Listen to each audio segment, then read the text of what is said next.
grade. How are you doing today? We're going to do ourselves a little bit of note taking.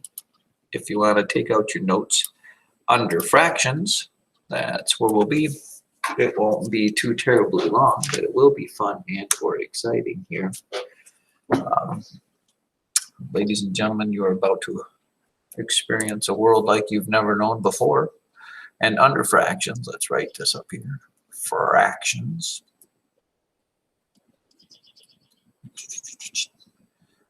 We are going to be reducing them.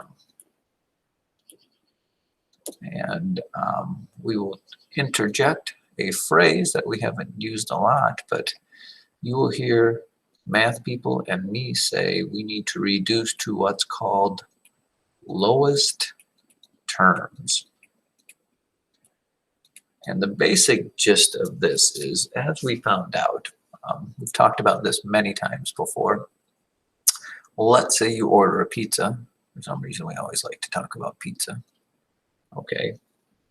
And when you were hungry and you ate half of the pizza, you ate 1/2 of the pizza. Well, there's a bunch of different ways that we can call half of a pizza. As a matter of fact, when the pizza people deliver your pizza, okay, it's usually cut into 8 pieces, which looks a little like this.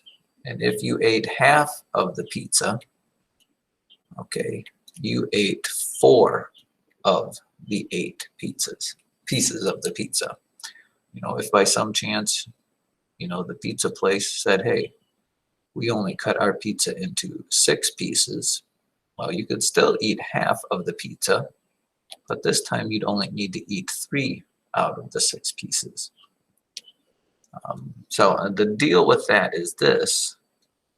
Each one of these means the same thing. 1/2 is the same thing as 4/8 is the same thing as 3/6. And because you could go on forever with this, you know, if you cut your pizza into 12 pieces, you'd get 6 of them. If you cut it into 100 pieces, you'd get 50 of them, all that sort of stuff. Math people have decided that you need to, if you're given a fraction like 4/8, you need to take it down to what we call its lowest terms. In other words, give the smallest fraction that represents that same amount. Just like you would never tell your parents you ate 3/6 of the pizza. I mean, you might, but it'd sound kind of foolish. You would tell them you ate half of the pizza.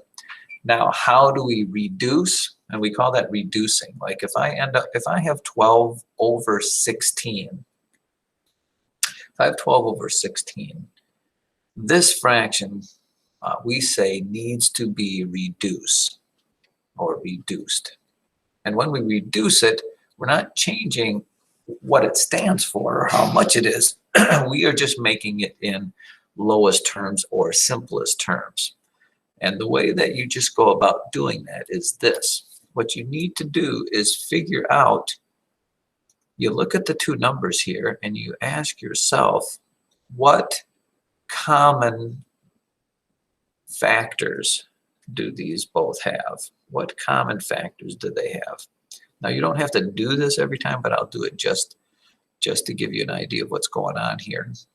If you look at all the things that you multiply that can give you 12, 1 times 12, 2 times 6, and 3 times 4, and look at all the things you can multiply together that give you 16. 1 times 16, 2 times 8, and 4 times 4. So we only need 1 4 there. Okay. You want to find the biggest common factor they have, and in this case it is the number 4. And to reduce this 12/16, you want to divide both the top and the bottom by that common factor. 12 divided by 4 is 3, and 16 divided by 4 is 4. Okay. Now, you always want to check even after you reduce it to make sure they don't have any other common factors. They will always have a common factor of 1, but dividing by 1 will not change the fraction, so we don't ever do that. So this, ladies and gentlemen, is what we call reduced to lowest terms. And that is really from now on, when you see fractions, you must always check to make sure that they are reduced to lowest terms, because you will get them wrong if they are not. We just need to train ourselves to do that. Let me look at some other examples here. So for example, let's say I give you the problem that is 1/8 plus 5/8. 1/8 plus 5/8. Well, obviously you remember step number 1 when you add fractions is to add them up and down. 1/8 plus 5/8 is 6/8. And now you have to look at, every time you get an answer, you have to ask yourself, can this be reduced? Can I make it in smaller terms? And in this case, obviously, yes. One thing to look at is if they're both even, you can always cut them in half or divide by 2. Half of 6 is 3 and half of 8 is 4. So 3/4 is your answer. Or even if it's a subtraction problem, 5 and 5/6 minus 2 and 1/6.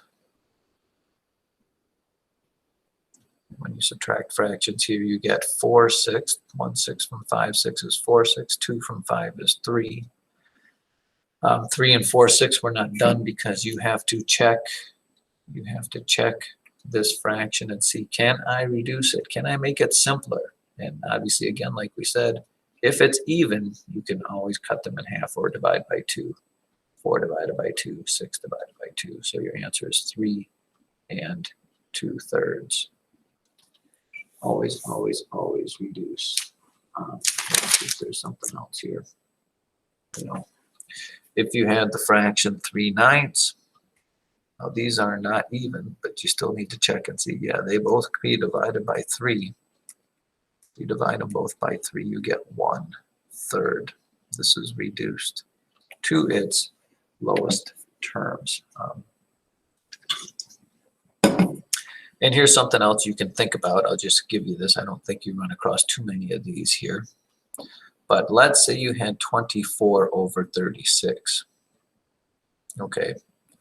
And you're looking to what factors, what can you divide them both by? And you might think, well, they're both even, so I'm going to divide them by 2, which you can. Hopefully you get this. Half of 24 is 12, and half of 36 is 18. Well, you did reduce it, but it still is not in what we call its lowest terms, because it can be reduced by more. And again, you go, oh, look, they're both even still, so I can cut them both in half again, which you are allowed to do. You get 6/9, which is all well and good. You look at 6/9 and you say, is there a number that can go into 6 and 9? Which I'm going to say, yeah, 3 goes into both of them. So if I divide them both by 3, I end up with 2/3. Now, once you get here, there's nothing else that goes into 2/3, so that is reduced to its lowest terms. Now, going back to the original problem, had I divided by the highest common factor they had, I could have done this all in one step. And I don't know if you would recognize it, but the biggest number that goes into both of those is 12. 24 divided by 12 is 2, and 36 divided by 12 is 3.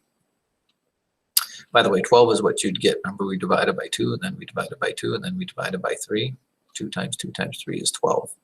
Had we divided by 12 right off the bat, we would have gotten 2/3 right off the bat. So again, 5th grade, just want to warn you, if you can do a lot of math problems right and then get them wrong because the fraction is not reduced to lowest terms. It's a hard thing for people to remember and get used to, but it's something we have to start doing. So I appreciate you listening so attentively so far, and have a great day.